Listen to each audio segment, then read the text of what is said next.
대한민국 국민 모두가 승리하는 그날까지.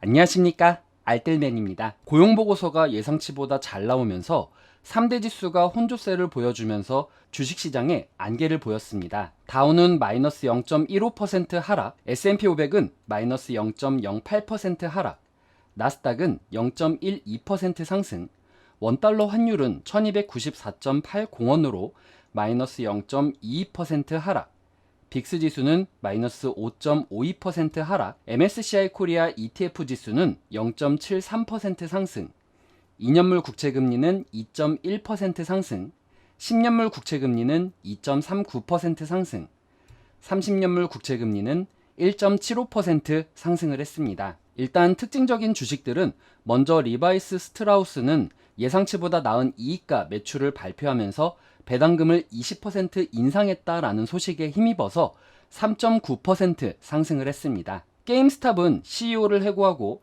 직원 감축을 한다라고 언급을 하면서 마이너스 4.87% 하락을 했습니다. 트위터는 머스크가 트위터 인수에 대해 위태로울 수 있다라는 보도에 마이너스 4% 하락을 했습니다. 이날 발표된 경제지표 중에서 가장 주목을 많이 받았던 비농업 고용과 실업률이 예상치를 상회하거나 부합을 하면서 시장의 안도감과 우려를 함께 만들어냈습니다. 6월 비농업 고용 부분은 37만 2천 명으로 예상치 26만 8천 명보다 상회를 했고 지난달 38만 4천 명보다 하락을 했습니다. 실업률은 3.6%로 예상치와 지난달의 수치와 부합된 수치로 발표가 되었습니다. 많은 트레이더들이 경기가 생각보다 강해서 연준이 예정대로 금리를 높게 올릴 것이다라는 것을 예상하면서 75bp 금리 인상할 가능성을 92.4%로 보았고 처음으로 100bp 금리 인상 가능성을 7.6%로 보았습니다. 존 윌리엄스 연은 총재는 인플레이션이 2%로 되돌리는 과정에서 험난한 부분이 예상된다라면서도 경기 침체는 오지 않을 것이다 라고 내다봤습니다.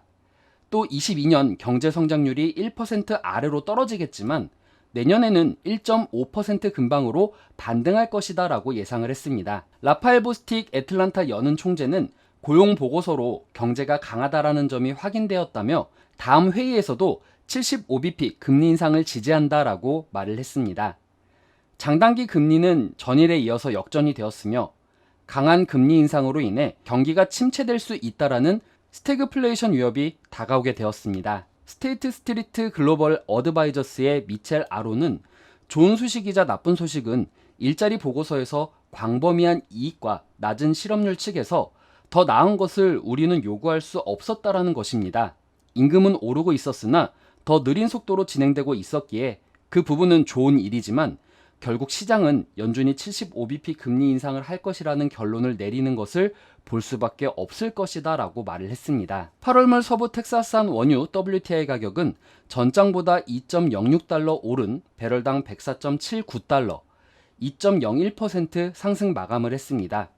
중국의 재무부가 올해 하반기 지방정부에 1조 5천억 위안의 특수목적 채권을 발행하는 것을 검토 중이다라는 발표가 나와서 중국의 경기 회복 기대를 높여서 수요 회복에 대한 기대치를 높였습니다. PVM의 스티븐 브레녹은 이번 주 경제적 우려가 유가를 흔들었지만 시장은 여전히 강세 신호를 내뿜고 있으며 공급 긴축이 현 시점에서 완화되기보다는 더 강화될 것으로 예상된다라고 말을 했습니다. 오늘 시장은 그동안 경기 침체 위협에 대한 부분이 다소 완화가 된 부분에 있어서 소폭 상승 출발이 예상이 됩니다. 하지만 저는 파월 의장이 폴볼커를 언급한 게 아직도 잊혀지지가 않습니다. 이번 주 수요일 CPI가 만약에 예상치보다 높게 나오거나 아니면 아직 CPI는 앞으로 더 높게 나올 것이다 라는 전망이 나오게 되는 경우에는 연준이 75bp가 아닌 100bp에 대한 언급이 나올 수도 있게 될 것이며 지금 시장이 75bp 금리 인상까지는 받아들이고 있지만 100bp는 아직 받아들이고 있지 않는 부분이기 때문에 시장이 충격을 받을 여지는 아직 있다라고 생각을 합니다. 이러한 중요한 지표가 이번 주 수요일 발표가 되기 때문에 시장은 더욱더 관망을 하며 보수적으로 바라볼 것이다 라고 생각을 합니다. 물론 지금 국내 시장이 기술적 반등을 보여주고 있기는 하지만 저는 보수적으로 아직은 시장은 스태그플레이션의 위협도 남아있고 유가 역시 수요의 회복과 공급 등의 이슈로 인해서 더 상승할 것 같다라는 생각이 들기 때문에 아직은 방심하고 투자를 막 할 시기는 아니라고 생각을 합니다. 이번 주 경제 일정 체크하셔서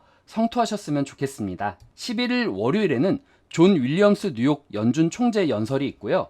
12일 화요일에는 펩시의 실적 발표와 토머스 바킨 리치먼드 연준 총재 연설이 있습니다. 13일 수요일에는 델타항공과 파스날의 실적이 발표가 되고 오전 8시 30분에 6월 CPI가 발표가 됩니다. 14일 목요일에는 JP모건과 모건 스탠리의 실적이 발표가 되고 주간 초기 실업수당 청구 건수가 발표가 된 후에 6월 PPI와 크리스토퍼 월러 연준 총재 연설이 준비되어 있습니다.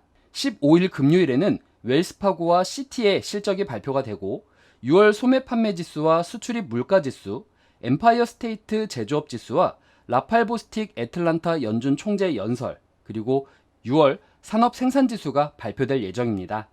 오늘 내용 괜찮았다 생각되시는 분들은 하단의 구독과 좋아요, 알람 설정을 눌러주시면 제가 영상을 만드는데 큰 힘이 될 것 같습니다.